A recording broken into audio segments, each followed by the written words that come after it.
Dis-moi Thomas, est-ce que ça t'est arrivé récemment d'aller sur Amazon pour acheter un truc tout bête, genre, je sais pas moi, un câble de chargeur ou une paire d'écouteurs, et d'avoir l'impression de fouiller dans une poubelle géante? Ah mais complètement Sarah. C'est devenu une expérience absolument misérable. Tu tapes ta recherche et les 5 premiers résultats, c'est du contenu sponsorisé.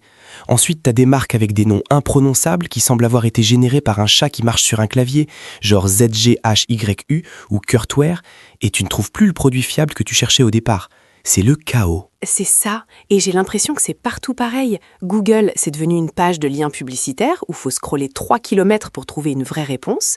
Facebook, c'est un cimetière de pubs et de contenus suggérés dont je me fiche royalement. Et Netflix, on en parle, ils augmentent les prix, ils t'empêchent de partager ton mot de passe, et en plus ils annulent les bonnes séries. J'ai l'impression que l'Internet est cassé. Alors non, détrompe-toi. Il n'est pas cassé. Il fonctionne exactement comme prévu.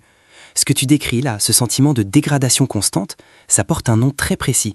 C'est un terme théorisé par l'auteur et activiste Cory Doctorow, et c'est le mot de l'année pour moi. Ça s'appelle l'enshitification. L'enshitification, c'est très imagé comme terme. On pourrait traduire ça comment?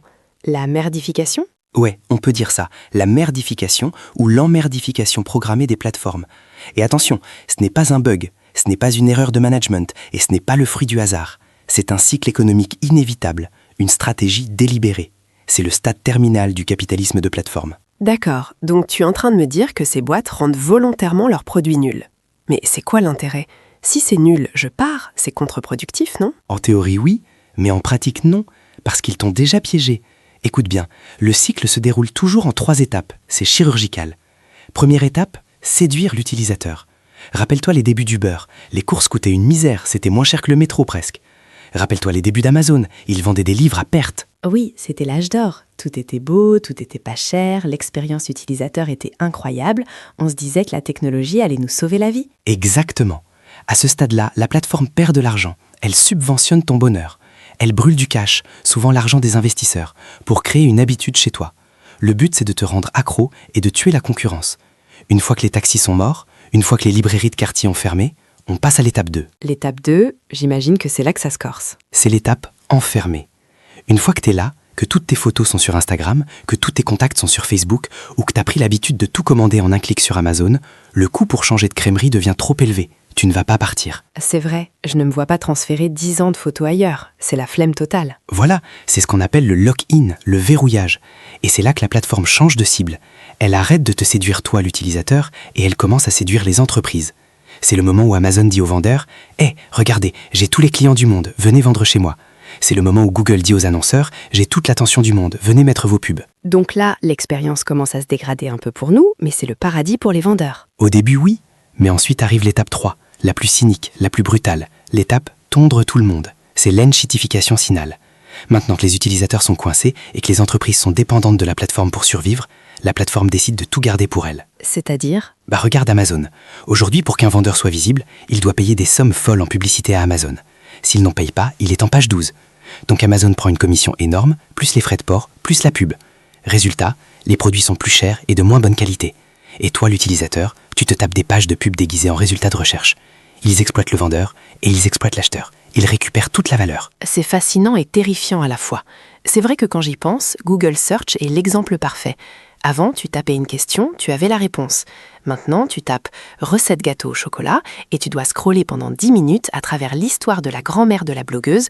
Tout ça parce que Google oblige les sites à faire des articles super longs pour être référencés et pour placer de la pub AdSense partout. Exactement. Google ne veut plus t'envoyer vers la meilleure réponse. Google veut te garder sur Google ou t'envoyer vers celui qui a payé le plus cher. C'est pour ça que les résultats sont devenus médiocres. C'est le triomphe du SEO, l'optimisation pour les moteurs de recherche, sur la qualité réelle. On ne crée plus du contenu pour les humains, on crée du contenu pour satisfaire l'algorithme de Google. Et Instagram, parce que là aussi j'ai l'impression qu'on a touché le fond. Je ne vois plus les photos de mes amis Thomas, je ne vois que des vidéos de gens que je ne connais pas qui dansent dans leur cuisine. Instagram, c'est le cas d'école de la panique. Ils ont vu TikTok arriver, ils ont eu peur et ils ont décidé de copier TikTok. Ils ont totalement abandonné leur promesse initiale qui était « connectez-vous avec vos proches ». Maintenant, leur but, c'est de te scotcher devant l'écran avec du contenu viral pour te servir de la pub toutes les 3 stories. Ils se fichent que tu aimes ça ou pas tant que tu restes. Ils monétisent ton attention au détriment de ton bien-être social. C'est d'un cynisme absolu. Ils savent que c'est nul, ils savent qu'on déteste ça, mais ils continuent. Ils n'ont pas le choix, Sarah. C'est la bourse qui dicte ça. Les actionnaires veulent une croissance infinie. Quand tu as déjà 1 milliard d'utilisateurs, tu ne peux plus croître en nombre de personnes. Donc tu dois croître en extrayant plus d'argent de chaque personne. Tu dois presser le citron jusqu'à la dernière goutte. C'est pour ça que Netflix met de la pub. C'est pour ça que Twitter, enfin X, est devenu un enfer payant. Ils doivent justifier leur valorisation boursière. Donc on est condamné? C'est ça la conclusion? On doit juste accepter de nager dans un océan de médiocrité numérique? Alors, c'est là que ça devient intéressant, parce que l'enchitification, c'est aussi le début de la fin pour ces plateformes. À force de tirer sur la corde, elles cassent. Les gens commencent à en avoir marre. Regarde, les jeunes quittent Facebook. De plus en plus de gens installent des bloqueurs de publicité. Il y a une vraie fatigue. Oui, mais pour aller où? Si je quitte Amazon, je vais à la Fnac, c'est un peu pareil. Si je quitte Google, je vais sur Bing, c'est pire. C'est là toute la difficulté. Le coût de sortie est élevé. Mais on voit émerger des alternatives. Le retour du web ouvert, par exemple. Les blogs personnels, les newsletters, les RSS. Des trucs qu'on contrôlait avant et qu'on a abandonnés par facilité.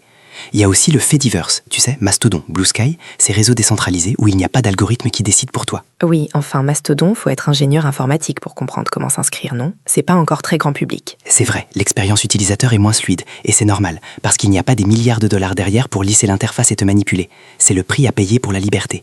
La question c'est, est-ce qu'on préfère un service gratuit, facile, mais qui nous traite comme du bétail à vendre aux annonceurs?